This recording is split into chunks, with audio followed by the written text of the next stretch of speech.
eMpTy podcast. Mr. Wiley Cat, I'm hosting this week. To my right, I have Rain_Nelson_445. That's the Instagram. Follow me. Follow me. Next to him we have Speeds. Next to him we have Buddy. Next to him we have Sorelli. and we also have Citrus City. Yeah. That's how you have to come. That's the intro, bro. that's the intro. Yeah. Okay, I can't do the yeah because that's It's not yours. It's not yours. That's not my culture, so I can't. All right. You have to go. Okay. I'll just say that'll be mine. While he's going, okay.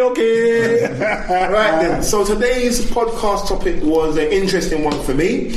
I wanted to find out, so there's been a lot of debate I've been reading about in the papers about men that are no longer the breadwinners and how men feel about women being the breadwinners in their house and whether it's an issue, not an issue, whatever it causes for them. So guys, what's your views on a woman earning more than you and or a woman being the breadwinner in your household? Does that mean that I get to sit at home, do nothing and play PlayStation while she earns all the money?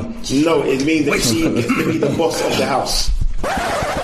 Wait. That's Did you what it say gets to boss? mean. So wait, does that mean whoever's earning the money is the boss of your house? That's the question. Is she the boss of the house? Okay, can I make a disclaimer? Yes. In my household, we don't have a boss. We're a modern family. We're a modern family. We share roles and responsibility, and we discuss things. Money doesn't dictate who is head of the home. I'm just saying. Okay, so that's a modern household. Speedo, what about you, mate? What's your view about? I'm the same, bro. There's no head of the household. We all got our roles, we all got our tasks, we all got our things to do. There's no head. Hey, y'all know the words? Say it, wait a minute. There's no head. Wait. Saying that, I have to make a disclaimer. Although we're a modern household, I earn the most in the household. Just saying. Why would you even put that out there? Because I'm going to ask you next. I'm not answering. So why are you nervous? Because I'm not nervous at all. Then answer the question. There's nothing embarrassing about who earns the most. No, but it doesn't need to be put out there. It's not a thing. Yeah, it's not a thing. Don't need to be part of it. Come on. It doesn't even have to be your personal circumstances, but what is your viewpoint? Do you have a issue if your partner earns more than you, or are you traditional and think that you have to be the breadwinner? Alright, so just for the record, we're both working, right? Both at work, right? Yes. Everybody must work. Whoa, work. Everybody must work. Work hard. Alright, so we're both working, we've both got a job, and we've got our own household, whether it's owned, rented, or whatever. Yep. Alright? And she earns more than me. I don't understand where the care is coming here. It doesn't mean anything at all. Right. Zero. Lie. Until the bill comes. Now, here's where it gets interesting. So I've known of people who have been not been the breadwinner, so they've not earned as much as their partner. So just to interrupt, so the definition of a breadwinner is somebody who solely earns for that household and the other person does not earn. That's the definition. So if you're talking about breadwinner and your question, are you saying is it someone that is not going to work and the other half is bringing in all the cash? Mm-hmm. If there's an issue with that, the other thing is something else. That's just the male ego thing. Well, that's the thing. It's more. Maybe it's more the other part. As in, you may still be working.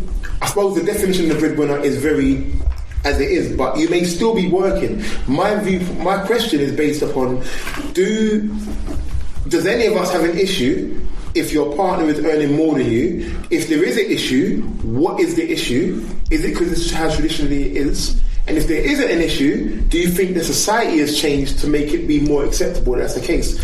I say that, let me give you a bit of a backdrop to it. So, historically, I've known of relationships where the male has been working, the female has earned more than them, and it's been made quite clear in their relationship that the lady is earning more, and the man has felt less empowered.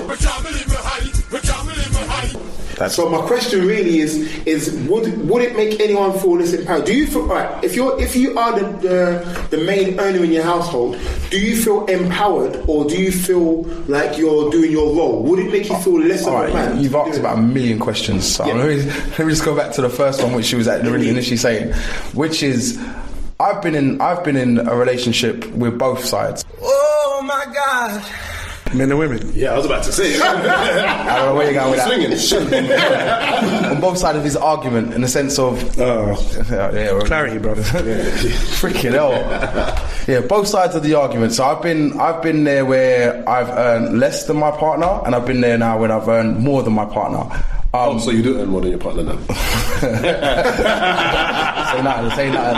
I've been in both, and the one where none of them has been any different in the sense of when we get to the bill paying part, where it's a case of who's paying the bill or whatever else. Not because what I earn is for me to take my woman out or whatever when we're out, or whatever I'm doing with my money. My money is mine to be spent however I choose to spend it.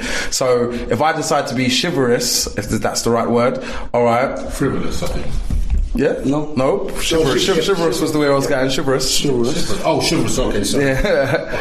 Yeah. And decide to say, I'm going to be the gentleman and pay for my woman everywhere we go and all the rest of it, then I'm going to do that, and I'm going to continue to do that, whether I've got the most money in the household or I've got the least money in the household. So the part of does it make a difference? It makes zero difference, because whether you earn more than me or less than me, it doesn't change anything. We're still paying the same bills when we go home.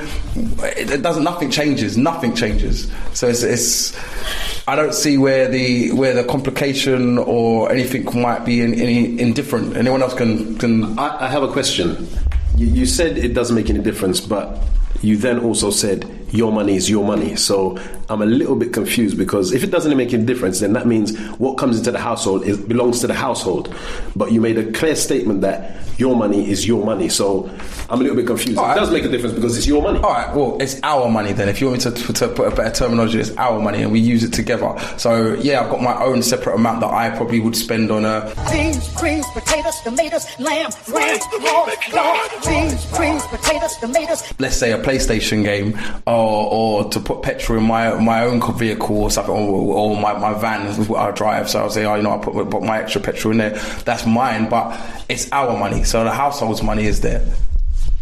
So as someone who is then, you're the person whose money is coming in, you're the one who's now determining that you're going to give your partner money, as it may be, would you have any issue with how that money was being spent? Or do you think that because you're the breadwinner in that circumstance, that you don't really need to be saying anything about how that money is spent? Have you got any issue? So, for example, if you was now earning money, but your money is meant to be used a certain way, and you now are looking after the whole house, do you determine yourself to say, you know what, we need to use this money this way, or do you have the joint conversation? Are you suggesting that your money's in a joint account? Is that what you're... No, not in a joint account. I'm saying, when you're saying that it's the house's money, do you determine that the house's money is spent every way, or are you determining, you know what, I'm going to give you this money, but it has to be used on this, that and the other? I think the simplicity of what Wiley's trying to say is that when the money has been allocated, who makes the final decision to say, are we buying a 50-inch TV this month, or are we using that money to pay for the last 4 parking tickets